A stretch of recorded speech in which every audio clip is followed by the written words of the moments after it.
وأصحابه أجمعين.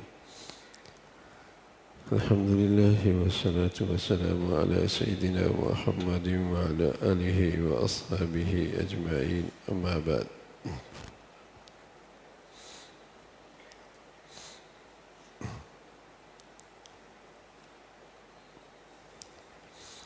اکثر لوگ جب قرآن کی تلاوت کرتے ہیں تو دل میں پڑھتے ہیں۔ قرآن مجید کی تلاوت کے لیے زبان سے الفاظ ادا کرنا ضروری ہے۔ تلاوت قرآن، اس کے لیے زبان سے الفاظ ادا کرنا ضروری ہے۔ دل میں پڑھنے سے اسے تلاوت نہیں کہتے، بس اوقات لوگ یوں پڑھتے ہیں، زبان نہیں سے نہیں پڑھتے، ہونٹ بھی نہیں ہلتے، تو وہ قرآن کی تلاوت نہیں ہوتی۔ تلاوت تو وہ ہوتی ہے جو زبان سے ہو۔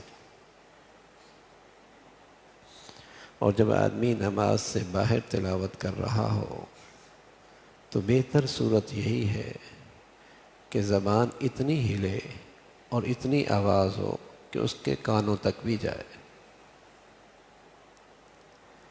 تاکہ زبان کی عبادت بھی، کانوں کی عبادت بھی، اور پھر دل و دماغ میں اس کا نور، اس کی آواز کا جو نور ہے وہ بھی پہنچے، وہ بھی پہنچے۔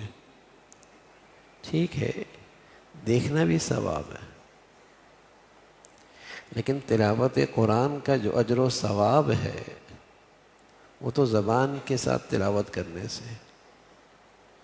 ویسے تو قرآن احترام سے اٹھانا اور محبت سے اسے دیکھنا، اس لیے کہ یہ الفاظ اللہ تعالیٰ کا نور ہے جو اللہ تعالیٰ کے اندر سے نکلا ہے، اس کو دیکھنا بھی ثواب ہے۔ لیکن تلاوت قرآن کی جو برکتیں ہیں، اس پر جو انعام کے وعدے ہیں، وہ جو ایک نور ہے، وہ تبھی نصیب ہوتا ہے جب وہ تلاوت زبان سے ہو، زبان سے ہو۔ تو صرف دل میں پڑھنے کا نام تلاوت قرآن نہیں، اس کا نام تلاوت ہے۔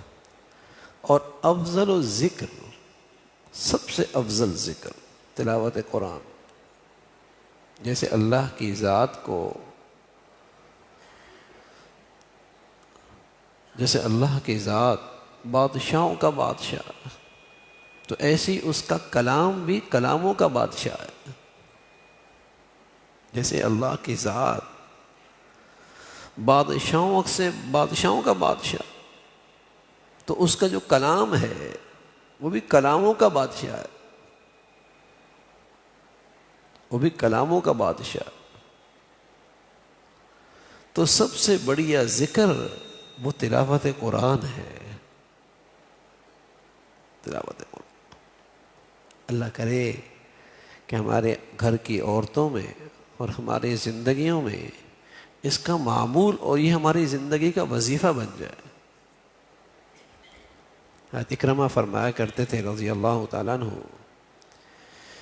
جو آدمی کثرت سے قرآن کی تلاوت کرتا ہے، بڑھاپے کی جس عمر میں جاتا ہے اس کی عقل سلامت رہتی ہے، ورنہ ایک عمر کے بعد حافظہ ختم، عقل بچوں کی طرح ہو جاتی ہے، عقل بھی بچوں کی طرح ہو جاتی ہے۔ ایک وقت تک آدمی کی عقل بڑھتی ہے، سمجھ بوجھ بڑھتی ہے، پھر ایک کے وقت گھٹنا شروع ہو جاتے ہیں اور بچوں کی طرح ہو جاتا ہے۔ لیکن قرآن کا نور ایک ایسی غذا ہے آدمی کی عقل و دماغ کے لیے، ایسی غذا ہے، ایسی طاقت ہے جو اس کی عقل کو سلامت رکھتی ہے، عقل کو سلامت رکھتی ہے۔ ہم نے اپنے بزرگوں کو دیکھا، شیخ الحدیث مولانا سلیم اللہ خان صاحب رحمۃ اللہ علیہ، ان کی عمر اسلامی سال کے لحاظ سے 1 صدی سے اوپر تھی، 100 سال سے اوپر، حافظہ سلامت۔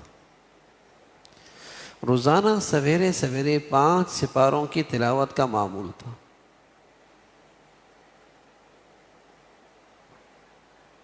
5 سپاروں کا. تو یہ غذا، جیسے لوگ جسم کی توانائی کی دوائیاں لیتے ہیں نا، طاقت کی دوائیں لیتے ہیں، وٹامنس کی دوائیاں لیتے ہیں، وٹامنس دوائیاں پورے ہوتے رہیں، دوائیاں لیتے رہو تاکہ وٹامنس میں کمی نہ ہو. تو آدمی کے دماغ کی، عقل کی روحانی دعا اور اس کی جو طاقت ہے وہ تلاوت قرآن. اس کے معمول کثرت سے کرنا چاہیے. آدمی کے جسم میں کمزوری آتی اور آ رہی ہے، ہر ایک کی زندگی میں آ رہی ہے. تو تلاوت قرآن کو معمول، پھر اس کی برکتیں، پھر اس کا نور، پھر اس میں سکون، پھر اس میں جو اطمینان، سبحان اللہ.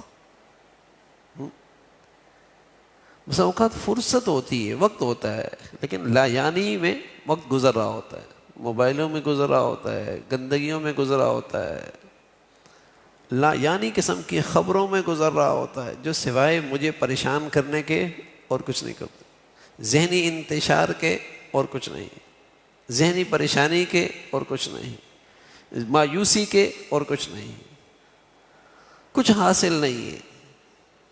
میں اس میں اپنا وقت، قیمتی وقت ضائع کر رہا ہوتا. اور وہی فرصت کا وقت اگر میرا تلاوت میں گزر جائے، سرمایہ ہے، سرمایہ ہے.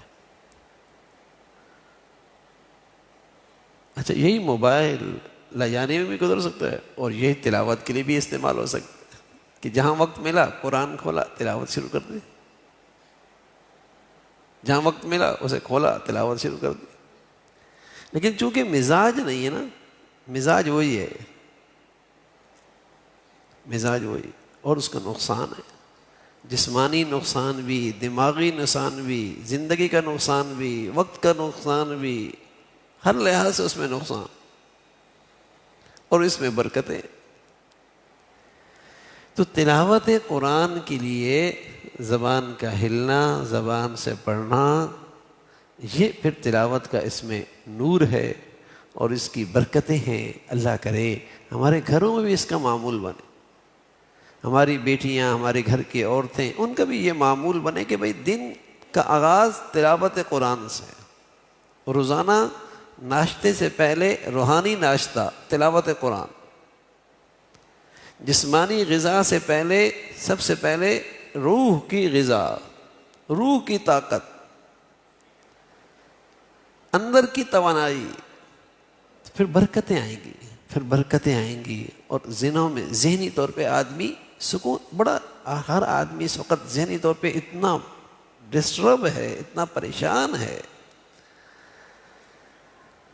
تو اللہ نے ایک دولت دی ہے، قرآن کی دولت دی ہے، یہ روحانیت کی غذا، باطن کی غذا، عقل کی غذا، جسے کہیں کہ ذہنی انتشار سے حفاظت، دل کا اطمینان اس میں، اور برکتیں الگ، اس کا نور الگ، سکون. یہ تسلسل. اب تو لوگ نفسیاتی ہوتے جا رہے ہیں، نفسیاتی ہوتے جا رہے ہیں. اتنی پریشانیاں، اور پھر اللہ کی ذات پہ بھروسہ نہیں، توکل نہیں، اطمینان نہیں. تو نفسیاتی خوف، بے چینی، پریشانیاں، سب کچھ ہے، مزہ نہیں. الا بالقرآن تطمئن القلوب. تمہیں اطمینان چاہیے، پھر قرآن کی تلاوت کرو، قرآن سے تعلق بناؤ، قرآن کا معمول بناؤ. بڑی دولت ہے. اللہ تعالی ہم سب کو توفیق نصیب فرمائے. اللهم لك الحمد كله ولك الشكر كله. اللهم أعنا على ذكرك وشكرك وحسن عبادتك. نستغفر الله ونتوب إليك، نستغفر الله ونتوب إليك، نستغفر الله ونتوب إليك. سبحان ربك رب العزة عما يصفون وسلام على المرسلين والحمد لله.